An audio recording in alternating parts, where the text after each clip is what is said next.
Reinkarnasi dalam Islam? Kan kita itu bercahaya, nah cahayanya Tuhan atau Tuhan itu kan Disebutkan sosok seperti itu ya cantik, bersayap, bisa terbang. Kebudayaan Jawa merupakan bagian dari pengadaan kemanusiaan.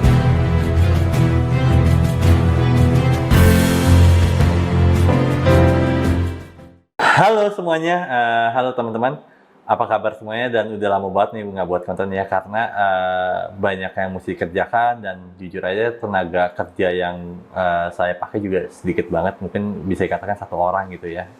Nah, makanya menjadi setiap upload tuh agak lama, atau bahkan satu video itu jatuhnya bener-bener yang waktu itu jadi benar-benar lebih lama lah ya. Nah, hari ini kita ngebahas sesuatu hal yang mungkin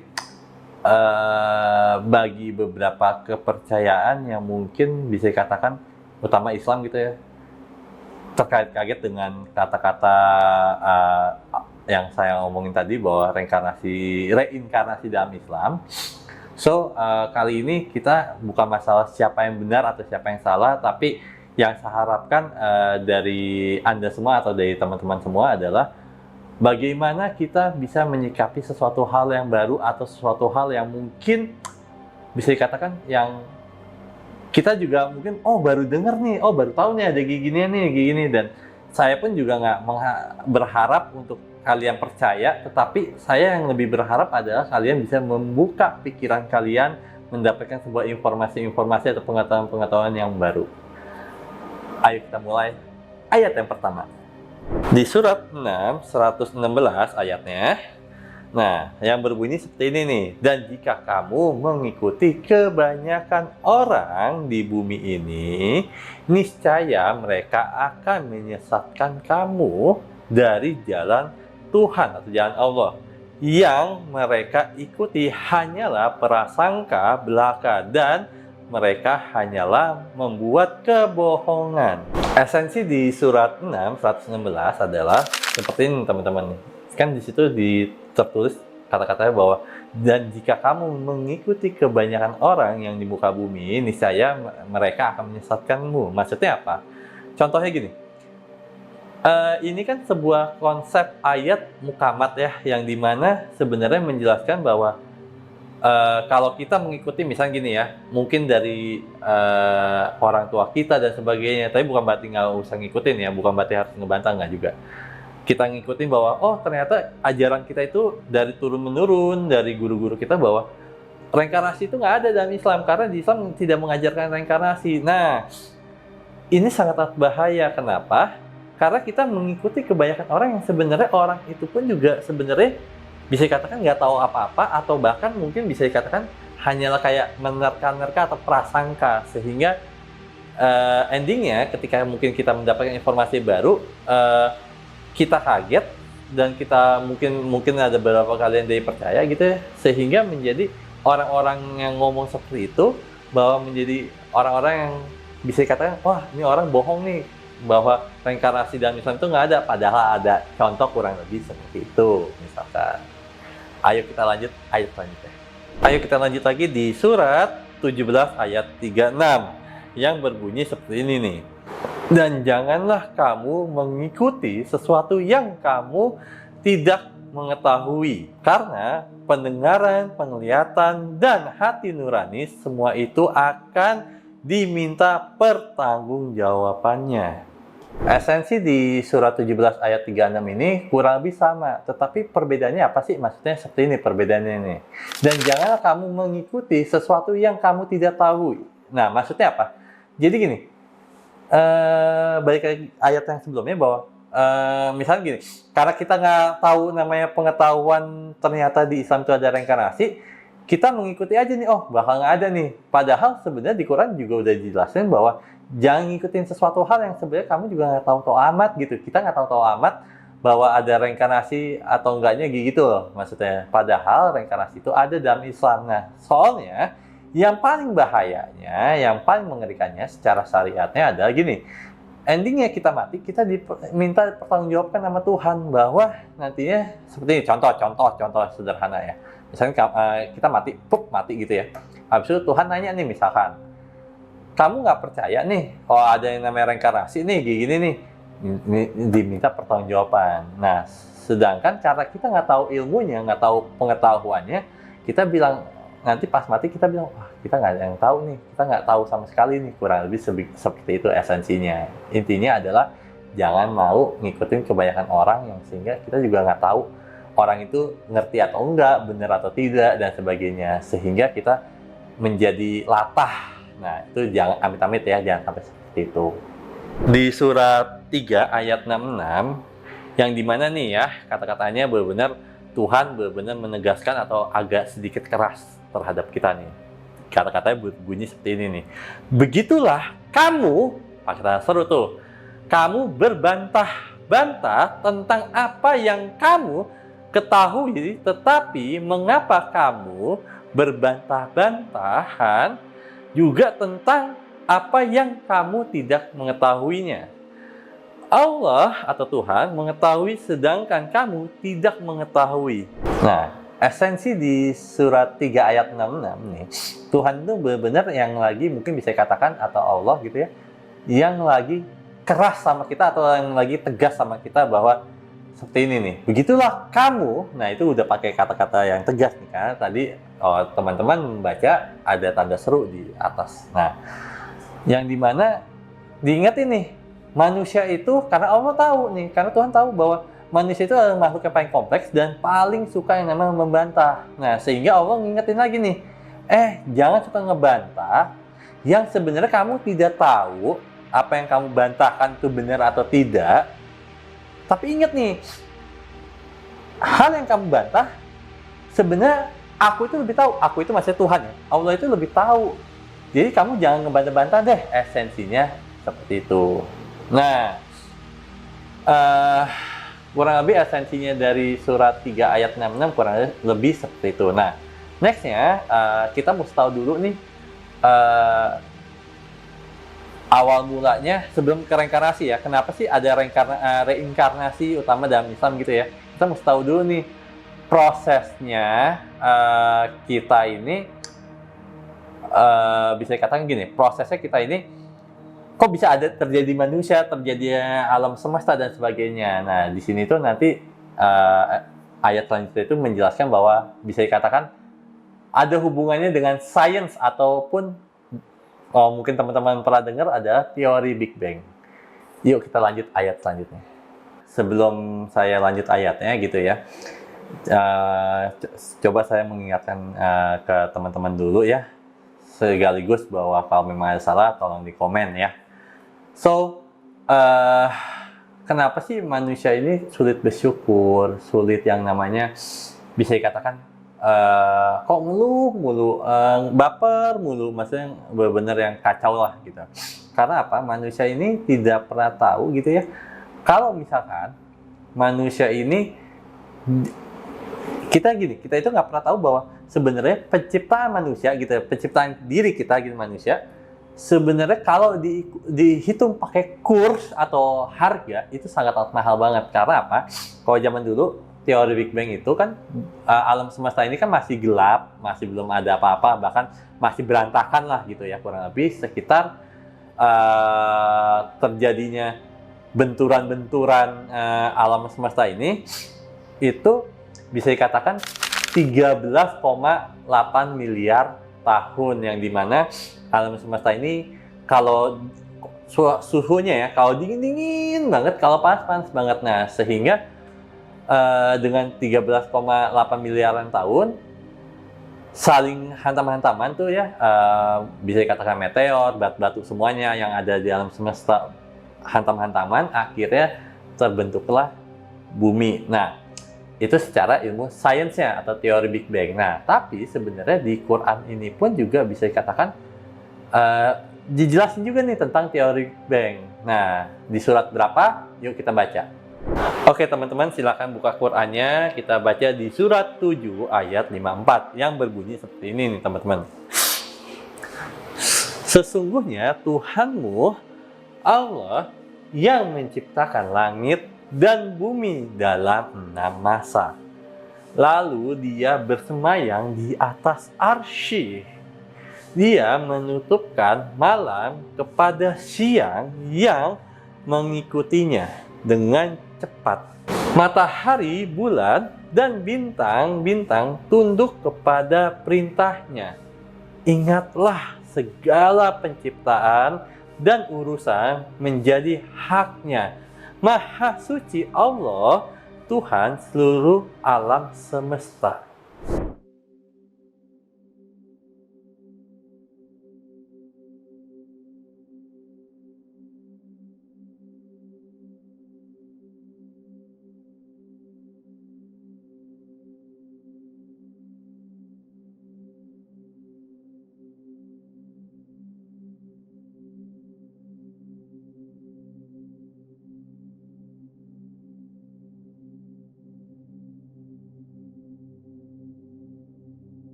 Oke, esensi di surat 7 ayat 54 sebenarnya gini nih. Di situ kan ada 6 masa. Sebenarnya 7 itu adalah Tuhan. Sebenarnya ada 7, tapi yang 7 itu Tuhan. Nah, 6 masa ini kan kalau di sains itu teori Big Bang. Nah, singkat cerita ya, Nur Muhammad atau energi atau cahaya boleh yang menggerakkan alam semesta ini ya, atau Tuhan itu sendiri menggerakkan alam semesta ini yang zaman dulu bahwa kondisi masih belum stabil, ada kadang dingin banget, kadang panas banget, dan masih belum ada oksigen, masih belum ada apa-apa gitu ya, masih mungkin meteor, batuan dan sebagainya masih hancur, itu saling bertabrakan selama sekitar 13,8 miliar tahun, yang dimana proses itu saling beraduan, saling hantam-hantaman. Nah, setelah 13,8 miliaran tahun muncullah sebuah planet-planet, bumi. Nah, ini banyak perdebatan nih di sains nih ya, masih juga, dan ini masih belum juga bisa dikatakan mana yang benar duluan nih, tanah dulu atau air dulu. Tapi menurut saya secara logikanya itu air dulu. Tapi kalau teman-teman bilang, oh enggak, tanah dulu karena ada penelitian gini, ya it's okay, nggak masalah gitu. Saya pun juga nggak bilang saya benar, oke? So, jadi air ini ceritanya muncul dari bumi, air ketemu tanah, itu muncullah tanaman. Nah, masa yang pertama nih, air ketemu tanah, muncullah tanaman. Tanaman mulai ada kehidupan dong, mulai kehidupan, muncullah bisa dikatakan mungkin bakteri atau apa gitu ya. Parasit muncullah menjadi hewan. Hewan mulai ada yang namanya kehidupan tuh ya, ada binatang, ada mungkin macan, ada mungkin zaman dulu dinosaurus dan sebagainya ya. Nah, terakhirnya adalah manusia. Nah, yang terakhirnya yang keenam itu adalah manusia. Nah, muncullah manusia, makanya dibilang masa. Ini bisa dikatakan ayat ini itu menjelaskan tentang awal mulanya penciptaan bumi dan alam semesta dan manusia. Oke, nah, tapi kira-kira bisa dikatakan kok air itu dan sebagainya itu apa sih? Nah, ayat selanjutnya menjelaskan bahwa kita akan tahu bahwa kita itu asalnya dari mana sih? Oke, yuk kita lanjut dulu. Oke teman-teman, silakan teman-teman buka Quran di surat 76 ayat 2 yang berbunyi seperti ini nih. Sesungguhnya kami telah menciptakan manusia dari setetes mani yang bercampur yang kami hendak mengujinya dengan perintah dan larangan. Karena itu kami jadikan dia mendengar dan melihat. Oke teman-teman, biar kita gabung nih, biar nggak kelamaan juga. Ayat yang sebelumnya esensinya apa dan ayat yang ini juga esensinya apa, sebenarnya ini nyambung sekali nih teman-teman ya. Silakan teman-teman buka Qurannya di surat 23 ayat 12 yang berbunyi, dan sungguh kami telah menciptakan manusia dari saripati tanah. Nah, esensinya sederhana ya. Di sini kan memang ditulisin yang pertama adalah bahwa manusia ini dari tetes air mani. Nah, tetes air mani ini kalau di teori Big Bang atau segi sainsnya ataupun bisa dikatakan reinkarnasinya gitu sebelumnya, fasenya itu adalah manusia itu dari sebuah air. Makanya saya bilang kan tadi alam semesta ini terbentuk dari air. Nah, air ini kalau di manusia itu adalah sperma atau air mani yang dimana dia itu kan protein nih. Ingat ya yang tadi nih? Air ketemu tanah, muncullah tanaman. Nah, di sini tanahnya itu apa sih? Maksudnya kalau di secara spiritualnya atau secara di hakikatnya, yuk kita lanjut. Nah, tanah ini ada saripati tanah. Saripati tanah itu adalah bisa dikatakan bahwa inti sari dari si tanah ini. Bukan berarti tanah yang kita pikir. Oke, gini, saya jelasin dulu ya. Jangan selalu berpikir bahwa manusia dari tanah kembali ke tanah. Oke, salahnya.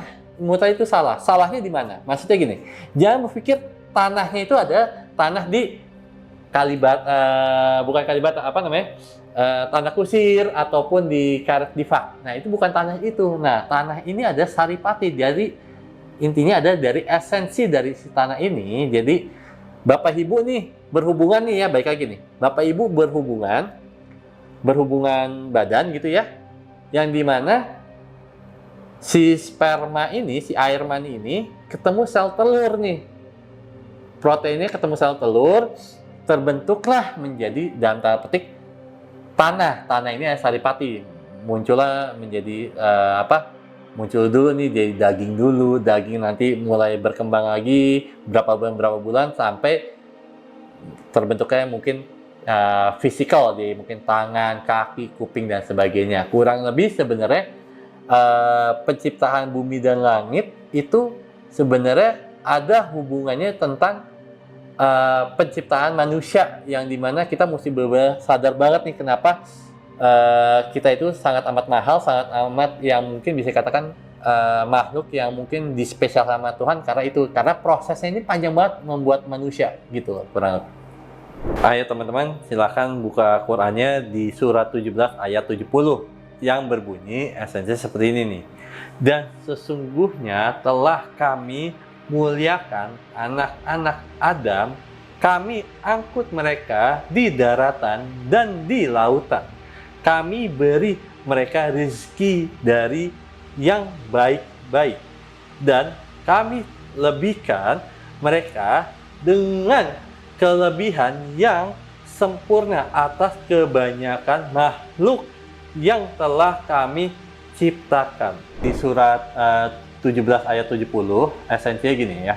Sebelumnya saya menjelaskan dulu ya. Di sini ada kata-kata Adam. Adam ini sebenarnya secara esensinya bukan masalah manusia atau tidak manusia atau apapun itu. Tapi Adam ini sebenarnya bisa dikatakan adalah awal mula. Nah, maksudnya gini, anak-anak Adam dimuliakan dan diangkat dari daratan dan lautan. Daratan dan lautan apa yang tadi saya bilang, bahwa ada hubungannya dari si konsep teori Big Bang tadi, bahwa tanah ketemu air menjadi tanaman. Nah, itu maksudnya seperti itu. Nah, maksudnya dilebihkan adalah gini, dari para makhluk yang lain. Sebelumnya apa tadi sebelumnya? Kan air ketemu tanah menjadi tanaman. Tanaman muncullah yang ketiga nih, muncullah adalah hewan. Hewan baru manusia. Nah, dari ketiga ini kan yang paling sempurna adalah manusia. Tanah tidak sempurna karena dia tidak diberikan akal ya, walaupun dia hidup tapi dia tidak diberikan akal, tidak diberikan pikiran gitu ya.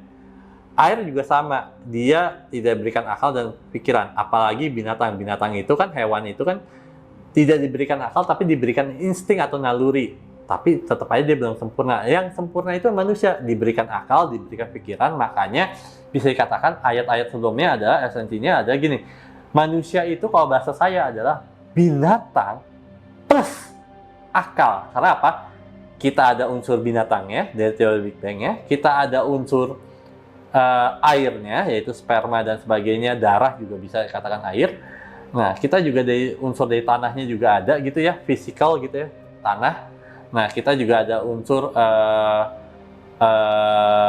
tanamannya. Tanaman itu ada, kita bisa berkembang dan sebagainya, dan kita juga ada unsur kebinatangan. Kebinatangan itu apa sih kalau di manusia? Sifat, misalkan sifat-sifat kebinatangan, kikir, dengki, marah, nggak sabar, sombong. Nah, itu sifat-sifat kebinatangan. Nah, kurang lebih seperti itu esensinya. Dan baik lagi nih, di surat 1770 ini sebenarnya Tuhan itu benar-benar menciptakan manusia itu dengan kondisi spesial. Nah, spesialnya apa? Yuk kita lanjut lagi.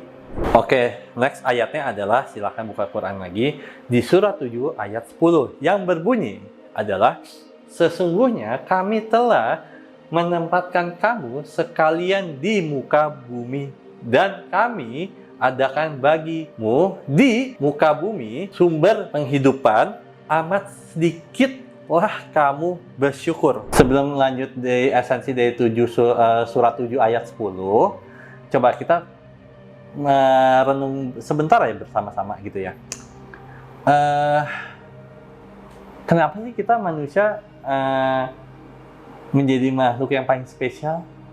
Nah, kenapa? Karena kita diberikan akal, pikiran dan sebagainya, dan plus, bayangin, plus kita diberi tempat kehidupan, yaitu ada bumi ini ya. Bumi ini ada sebuah konsep, bukan berarti gini, jangan pikir bumi ini adalah tempat tinggal kita seperti ini. Nah ya, sebenarnya bumi itu adalah sebuah konsep yang dimana tempat yang mungkin bisa dikatakan tempat yang makhluk hidup atau manusia atau hewan yang bisa hidup di sebuah tempat itu. Nah, itu disebut bumi. Nah, tapi lucu gini teman-teman ya, udah jadi manusia, udah diberikan penglihatan, pendengaran dan sebagainya, tapi kita juga sedikit banget nih bersyukur nih. Kenapa kita kira-kira sulit banget bersyukur, padahal kita udah jadi manusia nih, udah jadi manusia, sudah dikasih tempat wadah yang nikmat banget, yaitu ada di bumi ini, kita di dunia ini gitu, di bumi. Tapi apa kira-kira yang bikin kita kurang bersyukur? Ayat selanjutnya menjelaskan kenapa kita kurang bersyukur. Yuk kita lanjut. Oke teman-teman, silakan buka Qurannya lagi di surat 38 ayat 72 yang berbunyi seperti ini nih. Dengerin teman-teman ya, saya baca juga boleh. Maka apabila telah kusempurnakan kejadiannya dan kutiupkan kepadanya ruhku, maka hendaknya kamu tersungkur dengan bersujud kepadanya. Nah, esensi di surat 3872 di sini itu dijelaskan banget kenapa manusia ini sangat amat sempurna, sangat amat spesial, amat sangat, mungkin bisa dikatakan arsy. Nah, dengerin nih. Arsy di sini kan singgasana Tuhan. Singgasana Tuhan yang paling sempurna, yang paling luar biasa ada di manusia. Kenapa? Di situ ada tulisannya tuh. Maka apabila telah kusempurnakan kejadiannya dan aku tiupkan kepadanya ruhku. Ruhnya Tuhan itu dalam artian itu bisa dikatakan bahwa percikan Tuhan. Kalau percikan Tuhan berarti kan bagian dari Tuhan itu sendiri. Makanya bisa dikatakan bahwa kita itu ada makhluk yang paling sempurna. Kenapa? Di dalam diri kita itu ada zatnya Tuhan. Kurang lebih seperti itu. Dan udah ada zatnya Tuhan, Tuhan juga ngingetin lagi nih, kamu bersungkur pada aku. Bersungkur itu benar-benar yang bersujud, benar-benar yang menyembah lah, dan kurang lebih tanda petik seperti itu. Oke teman-teman, silakan buka Qurannya, kita baca di surat 32 ayat 9 yang berbunyi seperti ini nih teman-teman. Kemudian dia menyempurnakan dan meniupkan ke dalamnya ruh, dan dia menjadikan bagi kamu pendengaran, penglihatan, dan hati, tetapi kamu sedikit sekali bersyukur. Nah, esensi di surat 32 ayat 9, sebenarnya kita diingatin lagi nih sama Tuhan nih, bahwa kenapa sih kita sulit sekali bersyukur, padahal kita sudah menjadi manusia, sudah di dalam diri manusia itu ada zatnya Tuhan, sudah benar-benar sempurna ya, yang dimana kita diberikan pendengaran, hati, dan penglihatan, pikiran, dan sebagainya, tapi kita sedikit sekali nih bersyukur nih. Nah, kira-kira kenapa sih kita kurang bersyukur? Nah, bisa jadi karena sebenarnya balik lagi ke awal-awal, karena kita juga nggak tahu banget nih sebenarnya menciptakan satu manusia ini, saya ulang lagi ya, menciptakan satu manusia ini aja, kursnya aja kalau dibayangin atau dibiayakan secara pakai uang, mungkin bisa triliunan lebih gitu loh, sehingga sangat mahal buat satu manusia dalam tanda petik seperti itu. Nah, tapi kita sangat amat tidak bersyukur karena kita juga nggak ngerti banget. Kita udah di manusia, kita udah dikasih zatnya Tuhan dalam diri kita, yaitu disebut ruh. Nah, esensinya kurang lebih seperti itu. Nah, kalau tanya tugasnya manusia apa sih gitu? Kok kerjanya nggak bersyukur terus gitu ya? Sebenarnya tugas intisari manusia adalah seperti ini nih. Kita lanjut ayatnya. Ini sangat amat penting nih tugasnya manusia nih ya. Silahkan teman-teman buka Qurannya lagi. Silahkan baca di surat 51 ayat 56 yang berbunyi seperti ini nih ya. Tidakkah aku ciptakan jin dan manusia kecuali untuk beribadah kepadaku. Nah, esensinya adalah tugasnya kita nih, manusia nih, beribadah pada Tuhan, beribadah sama yang menciptakan kita. Nah, kalau ngomong ibadah nih ya, saya juga mesti jelasin dulu nih. Ibadah ini jangan berpikir kita itu cuman sholat 5 waktu, ngaji, zakat, terus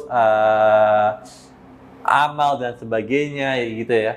Tapi beribadah di sini juga bisa dikatakan berbuat baik, membantu, terus juga membantu itu nggak harus pakai uang juga ya, bisa pakai tenaga. Nah, kita juga harus bisa, mungkin kalau kita punya pengetahuan, punya ilmu, kita harus berbagi gitu. Nah, itu disebut ibadah juga. Jadi ibadah ini juga nggak cuma sholat, zakat, pergi haji, umroh, nggak cuma itu aja. Jadi ibadah ini toolsnya banyak gitu ya untuk mendapatkan namanya, kalau saya bilang segitiga takwa, yaitu ada segitiga takwa itu ada memakan,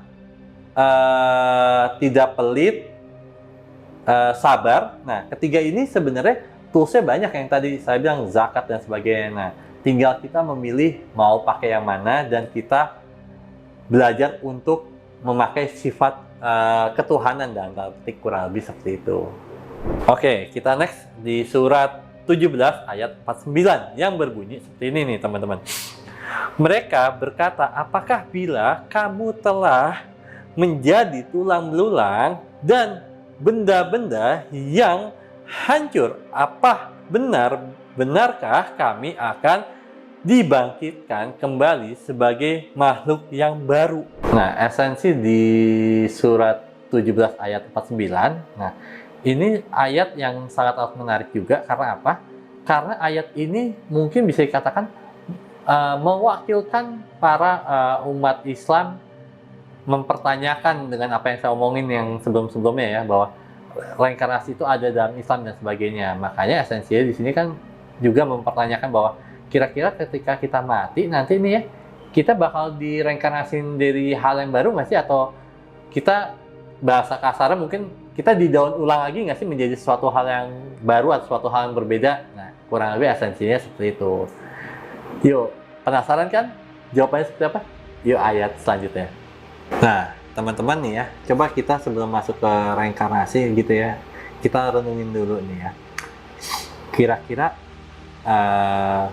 kalau bisa dikatakan bahwa Islam itu agama yang paling baru gitu ya, yang kebanyakan orang mengatakannya seperti itu, dan Islam adalah agama yang disempurnakan atau yang dilengkapi dari banyaknya ajaran agama atau dari kitab-kitab sebelumnya.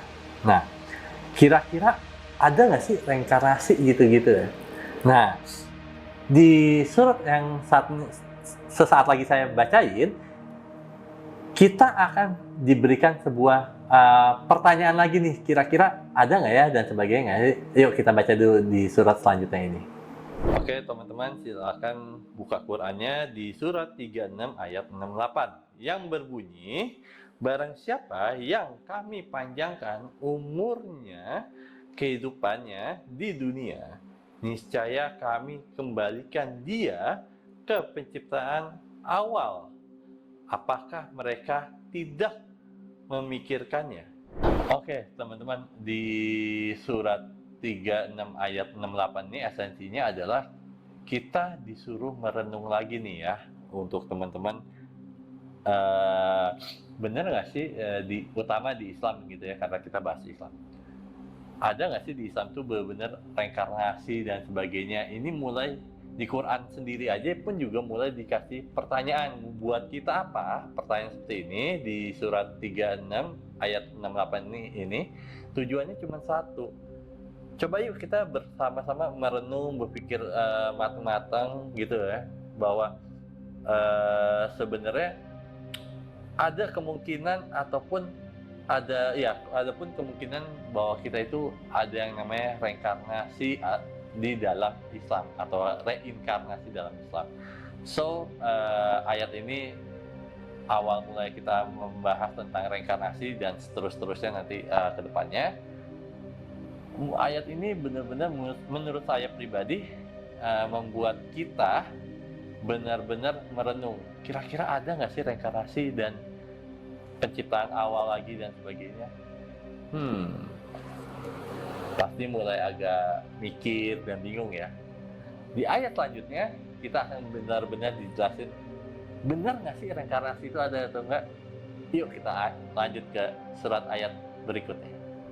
Ayo teman-teman, silakan buka Qur'annya di surat 16 ayat 70 yang berbunyi seperti ini teman-teman. Dan Allah telah membuatmu hidup di dunia ini, kemudian membuatmu mati. Di antara kalian yang mati itu ada yang dikembalikan kepada tingkatan hidup yang paling lemah, sehingga tidak mengetahui lagi apa-apa yang pernah diketahuinya.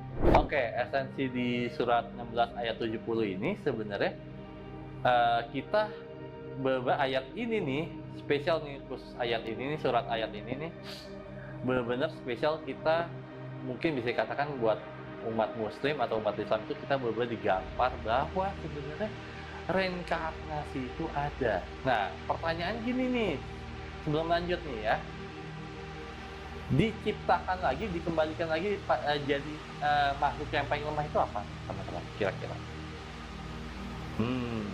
Kalau teman-teman yang jawabnya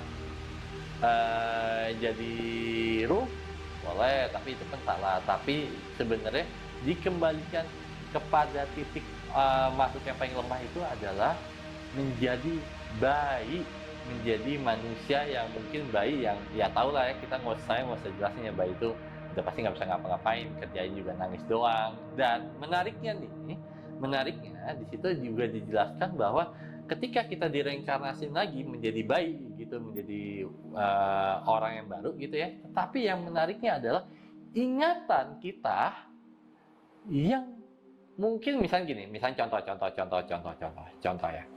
Misalkan si A nih, kalau nyebut nama nanti salah.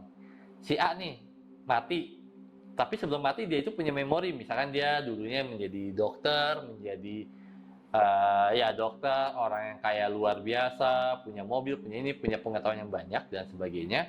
Tetapi ketika dia si A ini mati, direinkarnasi lagi nih, dihidupkan lagi nih ya, dihidupkan lagi, tapi pun juga ingatan dia itu juga menjadi hilang, menjadi nol lagi. Ibaratnya kalau memory card tuh datanya itu dihapus dan menjadi nol lagi, makanya dia juga nggak tahu amat nih dulunya pernah direinkarnasi atau enggak, dulunya hidupnya seperti apa, nggak ada yang tahu. Nah, esensi ayat surat ayat ini adalah sederhana banget bahwa Islam itu ada reinkarnasi.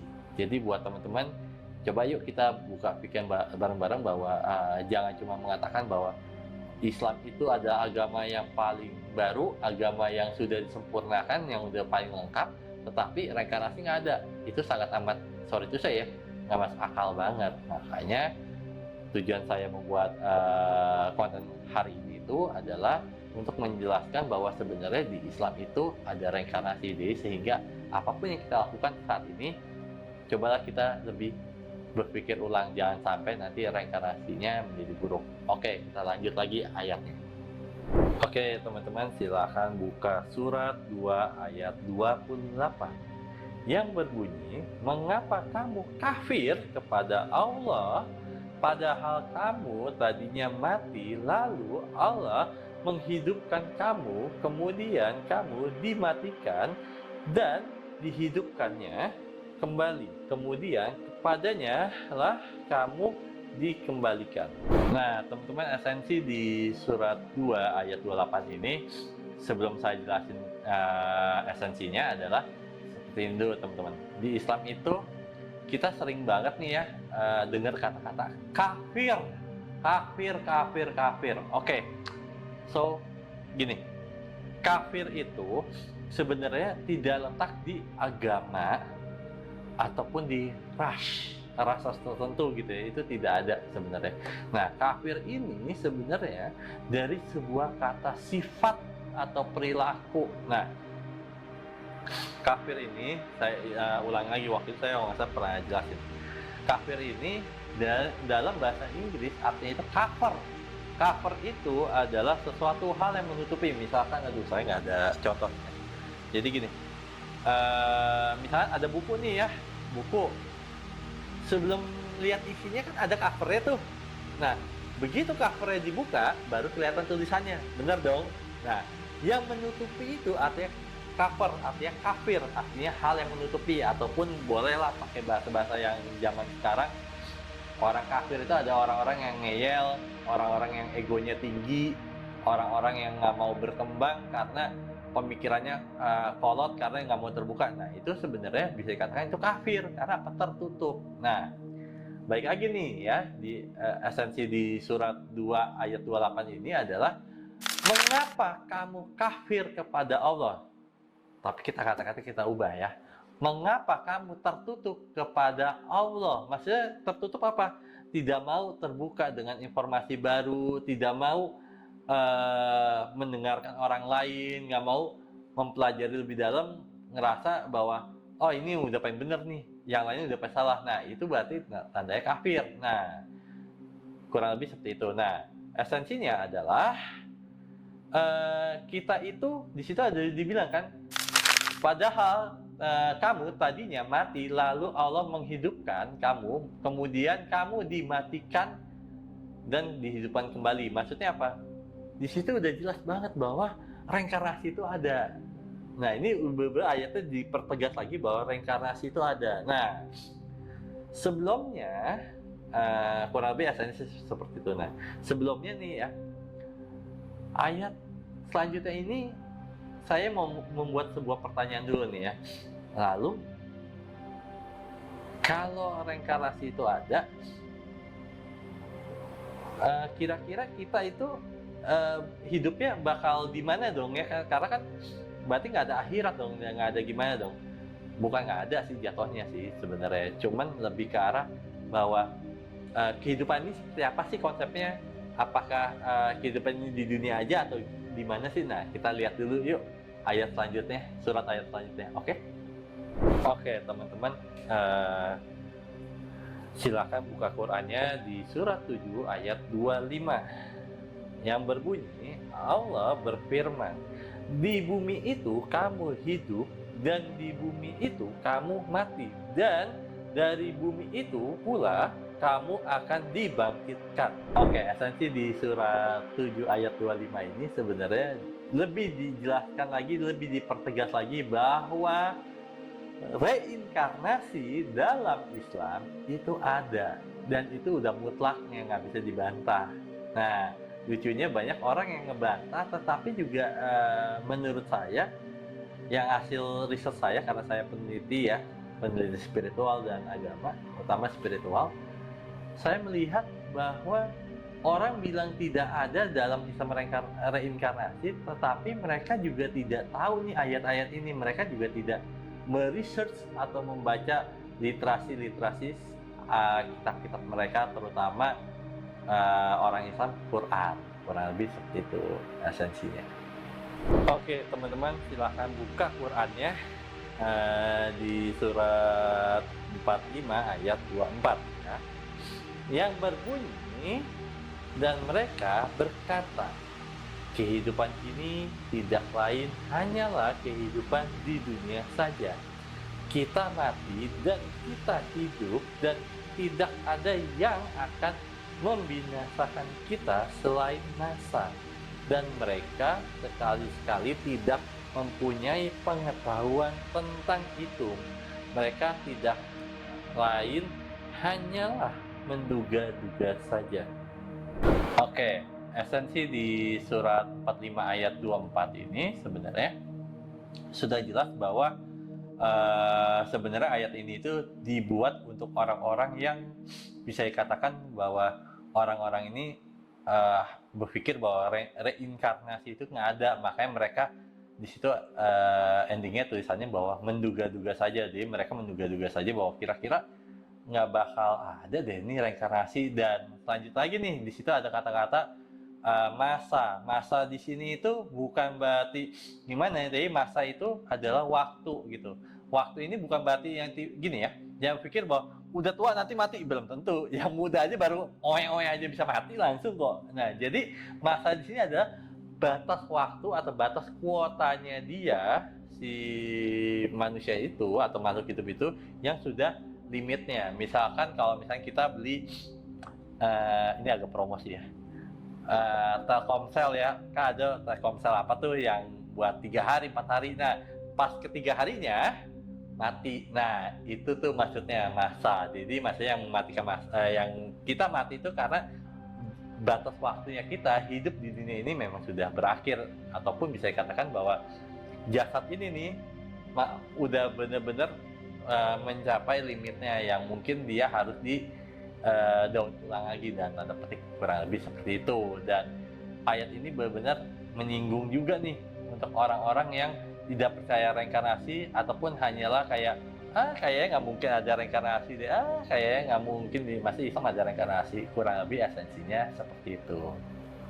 Oke, teman-teman, silakan buka Qur'annya di surat 16 ayat 38 yang berbunyi, mereka bersumpah dengan nama Allah dengan sumpahnya yang sungguh-sungguh, Allah tidak akan membangkitkan orang yang mati. Tidak demikian, bahkan pasti Allah akan membangkitkannya sebagai suatu janji yang benar dari Allah. Akan tetapi kebanyakan manusia tidak mengetahui. Nah, esensi di surat 16 ayat 38 ini sebenarnya mungkin bisa dikatakan dituliskan atau diciptakan surat ayat yang ini nih, itu sebenarnya untuk menyenggol atau menyentil untuk orang-orang yang tidak percaya namanya reinkarnasi ataupun kehidupan yang berulang. Nah, di situ ingat ya, di situ ada kata-kata dibangkitkan. Dibangkitkan itu artinya kiamat ya. Baik lagi saya ingetin lagi nih ya, biar nggak lupa.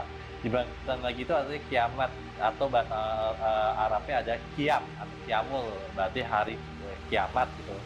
Nah, hari yang dibangkitkan gitu. Nah, esensinya juga mengatakan bahwa banyak orang-orang yang nggak mengetahui tentang hal ini dan jatuhnya apa, menduga-duga, dan kebanyakan manusia tidak mengetahui. Nah, endingnya kan gitu. Jadi memang nggak banyak nih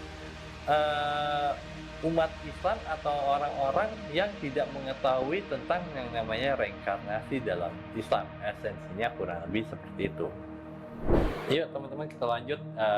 Silahkan buka Qurannya di surat 36 ayat 65 yang berbunyi, pada hari ini kami bungkam mulut mereka, tangan mereka lah yang berkata kepada kami, dan kaki mereka yang akan bersaksi terhadap apa yang dahulu mereka kerjakan. Oke, teman-teman, di esensi di surat 36 ayat 65 ini, tapi sebelum saya ngebahas esensinya gini, teman-teman boleh cari surat ayat yang berbunyi nih ya di Quran. Jujur nih saya lupa ya, makanya saya nggak tulis nih, takut salah. Nah, yang esensinya berbunyi gini nih, hisabnya Allah itu sangat amat cepat, atau hisabnya Allah sangat amat cepat. Nah, pertanyaan gini nih, kenapa hisabnya Allah bisa sangat amat cepat? Nah, di sini dijelaskan juga nih ya, sebelum direinkarnasiin lagi nih, ya, sebelum tahu bahwa Allah itu bakal ngereinkarnasiin si manusia ini atau kita itu menjadi apa, ini sederhana. Nah, CCTV-nya Allah di mana nih? CCTV Tuhan, mata, mulut, kaki, tangan, nah kuping itu juga CCTV Tuhan. Makanya gimana ngehisapnya sangat cepat gitu ya? Orang CCTV nempel ke kita kok, di kita kok, makanya di situ di sini mengatakan bahwa mulut semua ini udah nggak berlaku nih. Yang diambil apa nih CCTV-nya nih? Kan udah ada TV-nya nih, tapi kan TV itu kan semua ada datanya kan. Datanya itu di mana? Datanya kita itu ada di jiwa. Makanya di Quran tuh ada tulisannya, ada kata-kata bahwa hai jiwa yang tenang, jiwa yang puas gitu ya, berpulanglah dan sebagainya. Nah, itu menjelaskan bahwa yang bakal nanti di sisi Tuhan itu adalah jiwa-jiwa yang sudah tidak bising, atau jiwa-jiwa yang sudah tidak terkontaminasi dengan akal dan pikiran, kurang lebih seperti itu. Nah, ini menarik nih ya. Nextnya adalah kita akan ngebahas tentang fundamental apa sih, atau variabel apa sih yang kira-kira kita mati gitu ya, direinkarnasiin jadi apa aja sih gitu ya. Yuk kita lanjut ayat berikutnya. Oke? Oke teman-teman, silakan buka Qurannya di surat 21 ayat 15 yang berbunyi, maka tetaplah demikian keluhan mereka sehingga kami jadikan mereka sebagai tanaman yang telah dituai yang tidak dapat hidup lagi. Oke teman-teman, esensi di surat 21 ayat 15 ini sebenarnya sudah jelas bahwa misalkan contoh misalkan dia pas lahiran sekarang itu kurang baik sifatnya, yang mungkin ibadahnya oke tapi masih buat maksiat, mungkin dia tidak buat maksiat tapi ibadahnya buruk gitu ya, tidak sholat, tidak apa misalkan gitu ya. Tuhan bilang nih, misalkan ini kayaknya kamu kurang pantas nih jadi manusia yang sempurna nih, maaf banget nih amit-amit nih, di downgrade lagi menjadi orang, maaf banget nih, sampai berebet kan, maaf banget, di downgrade lagi jadi apa, manusia yang mungkin tidak sempurna, maaf, mungkin lahir dengan kondisi tidak ada kaki, tidak punya tangan, mungkin maaf kata bahasa kasarnya cacat lah ya. Nah, tetapi misalkan dia mati nih, dilihat lagi nih, oh nih orang sudah dilahirin kembali tapi dari manusia walaupun tidak sempurna, masih jelek banget nih ya adatnya nih ya, masih suka ngeluh, tidak bersyukur dan sebagainya nih. Di downgrade ke bawah sedikit satu level menjadi apa tuh, di situ ayat esensinya menjadi tanaman. Nah, surat ayat di sini dijelaskan bahwa kita bisa direinkarnasiin di tanaman. Nah, makanya di sini itu pernah nggak sih dibilang bahwa kayak misalnya kalau mau buang air kecil sembarangan gitu ya, mungkin di hutan dan sebagainya, mesti permisi dan sebagainya. Karena di sini bisa jadi nih ya, yang kita pipisin gitu ya, yang kita kencingin itu bisa jadi orang-orang yang telah hidup sebelumnya, tetapi mereka menjadi misalnya dari tanaman. Kurang lebih seperti itu esensinya, bahwa hati-hati nih, kita bisa jadi tanaman juga loh gitu, entah itu dari pohon, entah itu dari apapun, tapi esensinya ada tanaman. Yuk kita lanjut lagi, kira-kira kita kalau misalnya buat jelek, buat keburukan kita lebih parah lagi, kita bisa jadi apa lagi? Yuk kita lihat ayat selanjutnya. Oke teman-teman, silahkan buka Qurannya, dibaca dulu di surat 5 ayat 60 yang berbunyi seperti ini nih teman-teman. Katakanlah, apakah akan aku beritakan kepadamu tentang orang-orang yang lebih buruk pembalasannya dari orang-orang fasik itu di sisi Allah, yaitu orang-orang yang dikutuk dan dimurkai Allah. Di antara mereka ada yang dijadikan kera dan babi dan orang yang menyembah togut. Mereka itu lebih buruk tempatnya dan lebih tersesat dari jalan yang lurus. Oke, teman-teman. Nah, di sini esensi di surat 5 ayat 60 kita pecah salah satu dulu. Di sini soal ada bahasa-bahasa yang mungkin yang asing ataupun jarang yang orang tahu gitu ya. Di sini ada kata-kata fasik.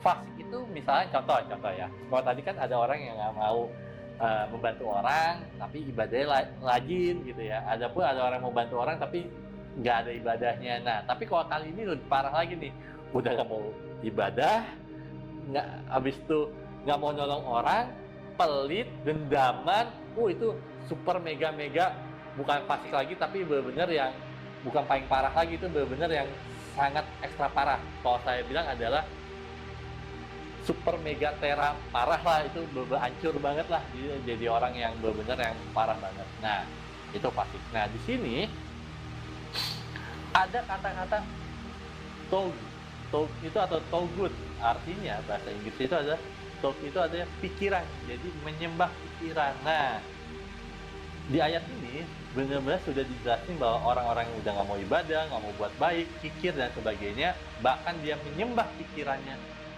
sendiri. Maaf banget, kata Tuhan bilang, kamu udah diciptain jadi sebelumnya dari manusia normal, maksudnya sempurna gitu ya, habis itu saya reinkarnasi lagi atau di downgrade ulang lagi menjadi manusia yang yang tidak sempurna alias kekurangan fisik gitu ya, dibangkitin lagi jadi tanaman, habis dibangkitin dari manusia, nggak cocok nih. Akhirnya kata Tuhan bilang apa? Ya udah deh, hari ini nih, sekarang ini nih, saya jadikan kamu, saya reinkarnasiin kamu menjadi kera, menjadi babi, jadi hewan-hewan gitu ya, intinya gitu-gitu. Nah, ini yang menurut saya, ini ada siksa kubur yang salah satu yang paling sadis. Nah, siksa kubur itu apa? Contoh ini nih, maksudnya. Siksa kubur itu bukan berarti yang saya jelas ulang lagi ya. Siksa kubur itu bukan sesuatu hal yang bisa dikatakan bahwa kayak di kuburan itu ya, kuburan itu bukan sesuatu hal yang kayak misalnya Jeruk Purut atau di Karet Tifak ataupun di San Diego Hills, tetapi kuburan apa? Di sini nih, tubuh kita nih. Ruh kita masuk ke dalam sebuah jasad, jasad itu bisa menjadi tanaman, hewan, manusia, atau whatever itu, batu pun juga bisa. Nah, siksa kubur itu adalah ketika kita menjadi salah satunya ya, itu salah satunya menjadi apa? Hewan. Karena apa? Kita udah nggak pakai akal lagi, kita memakai naluri. Nah, tetapi hewan ini bisa dikatakan apapun yang dia lakukan sebenarnya, mau mereka dia maaf ya mungkin makan anaknya sendiri dan sebagainya, mereka nggak akan dapat dosa. Kenapa? Karena mereka berdasarkan memakai naluri. Nah, nauzubillah min dzalik ya, amit ya, kalau misalnya kita berbuat buruk, kita nggak mau ibadah dan kita menyembah pikiran kita sendiri alias ego gitu ya, amit-amit ya kita menjadi reinkarnasi di surat 5 ayat 60. Yuk kita lanjut lagi yuk. Next, kira-kira paling parahnya apa sih kita direinkarnasin lagi yuk. Kita lihat lagi nextnya. Oke? Nah, ini teman-teman salah satu mungkin menurut saya reinkarnasi atau reinkarnasi yang paling amit-amit nih ya, jangan sampai terjadi di dalam kehidupan kita di kedepannya nanti ya. Itu teman-teman silakan baca dulu di surat 17 ayat 50 yang berbunyi, katakanlah jadilah kamu batu atau besi. Nah, ini nih siksa kubur yang paling parah ini. Karena apa? Contoh secara logika ya, aspal deh, nggak usah jauh-jauh deh ya, aspal, mungkin besi, mungkin di tiang listrik gitu ya. Kalau panas, kepanasan banget ya, bayangin aja kalau misalnya kalian tinggal di Indonesia gitu ya, utama di Jakarta gitu. Jakarta kan saat ini kan panasnya luar biasa gitu, walaupun akhir-akhir ini hujan. Nah, bayangin aja ya, kita direinkarnasi lagi tapi hidupnya di Jakarta gitu, tapi jadinya tiang listrik misalnya gitu ya, panas kepanasan, dingin kedinginan, dan bahkan ada orang mungkin atau binatang atau anjing atau kucing yang mungkin ngencingin gitu ya. Nah, ini yang sangat amat parah. Makanya siksa kubur yang paling parah adalah ketika kita menjadi monumen bangunan. Dan saya lupa nih sebelumnya saya tulis atau enggak, tapi coba teman-teman cari kalau nggak salah surat ayat yang berbunyi nih tentang janganlah kamu berpikir orang-orang yang gugur jalan Allah mereka telah mati, tetapi sesungguhnya kamu tidak mengetahui bahwa mereka itu hidup. Kurang lebih kalau nggak salah esensinya kayak gitu. Nah, itu udah jelasin banget tuh sebenarnya ayat ini digabung sama ayat itu, tapi saya lupa nih ayat berapa, di surat berapa, yang dimana sebenarnya bisa jadi bahwa misalkan nih nenek moyang kita mati, reinkarnasinya itu mungkin jadi besi, bisa jadi apa, makanya kita coba menghargai lingkungan, jangan buat kotor, esensinya seperti itu.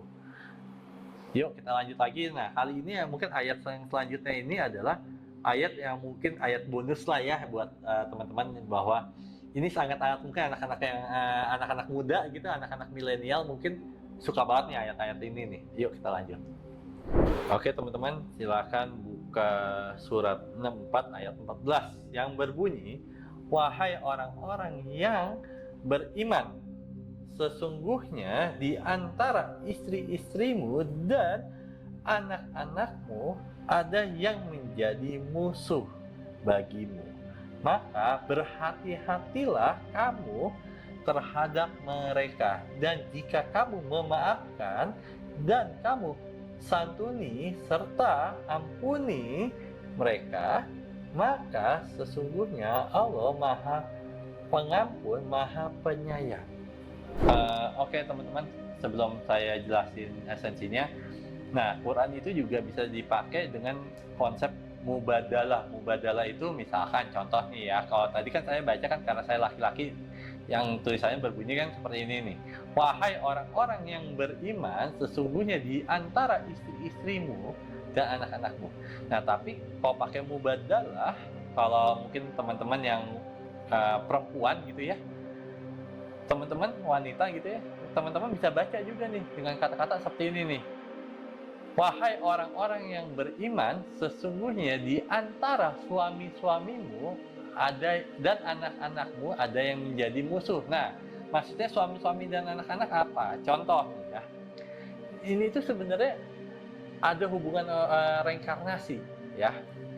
Nah, di situ kan ada tulisannya nih, wahai orang-orang beriman. Nah, orang beriman itu apa sih? Orang-orang yang sudah sadar, orang-orang yang sudah mengerti esensi reinkarnasi dan sebagainya, maka dibilang orang-orang beriman, orang yang sadar. Nah, di sini hati-hati nih ya, buat teman-teman nih ya. Sebenarnya siapapun yang nextnya yang menjadi pasangan kita ya, tapi konteksnya kita ngomong pernikahan ya.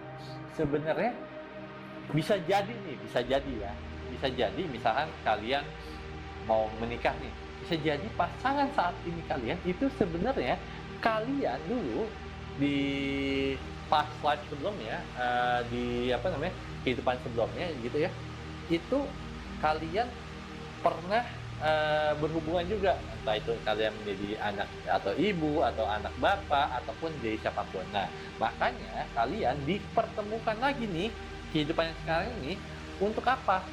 Untuk saling memaafkan, untuk saling menyelesaikan masalah. Hati-hati, karena apa? Yang menjadi pasangan kita, hati-hati, di sini udah jelasin, akan menjadi musuh. Musuh di sini adalah contoh ya. Yang menjadi pasangan kita itu tidak pernah orang yang 100% ataupun orang-orang yang bisa dikatakan baik-baik, itu bukan berarti gimana ya, tapi bukan suatu orang-orang yang benar-benar cocok sama kita gitu. Pasti yang kita dapetin pasangan yang pasti yang ujung-ujungnya seringnya ribut dan sebagainya. Tujuannya apa? Di ayat ini dijelasin bahwa kita mesti saling memaafkan. Kenapa mesti saling memaafkan? Karena yang tadi saya bilang bahwa bisa jadi bahwa pasangan kita, entah itu istri kita atau suami kita, bahkan mungkin anak kita, itu sebenarnya orang-orang yang pernah kita kenal sebelumnya dulunya. Makanya disuruh digabungin lagi, dijadiin satu untuk saling memaafkan, saling berdamai. Nah, mungkin juga bisa teman-teman pernah nggak ngalamin ini suatu hal yang menarik dan ini kisah nyata ya gitu ya. Ya mungkin siapapun pernah ngalamin, misalkan teman-teman ketemu teman, misalnya ketemu mungkin sama jenis atau lawan jenis, misalkan baru ketemu sekali aja, nggak sampai sejam, mungkin 15 menit aja kalian nyaman banget, ngerasa deket banget nih. Nah, itu bisa jadi tuh teman-teman, itu bisa jadi ya, walaupun nggak 100% ya, tapi bisa jadi bahwa sebenarnya kalian berdua itu pernah ada hubungan reinkarnasi gitu, yang mungkin pernah menjadi pasangan, entah itu jadi apa, itu bisa tuh kayak itu bisa terjadi kurang lebih seperti itu. Makanya setiap kita punya pasangan, yang kita mesti sadari adalah kita pertama mesti saling mengasihi dan memaafkan. Kenapa? Karena dengan seperti itu, ya mudah-mudahan nextnya kalau amit-amit kita mati gitu ya, direinkarnasi lagi menjadi hak orang atau menjadi makhluk yang lebih baik lagi, kurang lebih seperti itu. So gimana nih guys, teman-teman, tentang konten hari ini nih. Maaf ya teman-teman kalau ada yang kekurangan, ada yang kesalahan, ataupun ada yang beberapa ayat yang tadi saya bilang saya lupa gitu ya, maaf banget. Karena jujur saya juga bukan penghafal. Pertama, kedua saya juga orang yang peneliti, saya juga benar-benar hanya meresearch dari apa yang saya baca ataupun apa yang saya alami ataupun dari buku, dari apapun itu. Jadi maaf kalau ada kesalahan kata-kata atau ada yang mungkin kurang berkenan atau tersinggung. So jangan lupa like, comment, and subscribe, dan see you next time. Bye bye. Kan kita itu bercahaya, nah cahayanya Tuhan atau Tuhan itu kan disebutkan sosok seperti itu ya.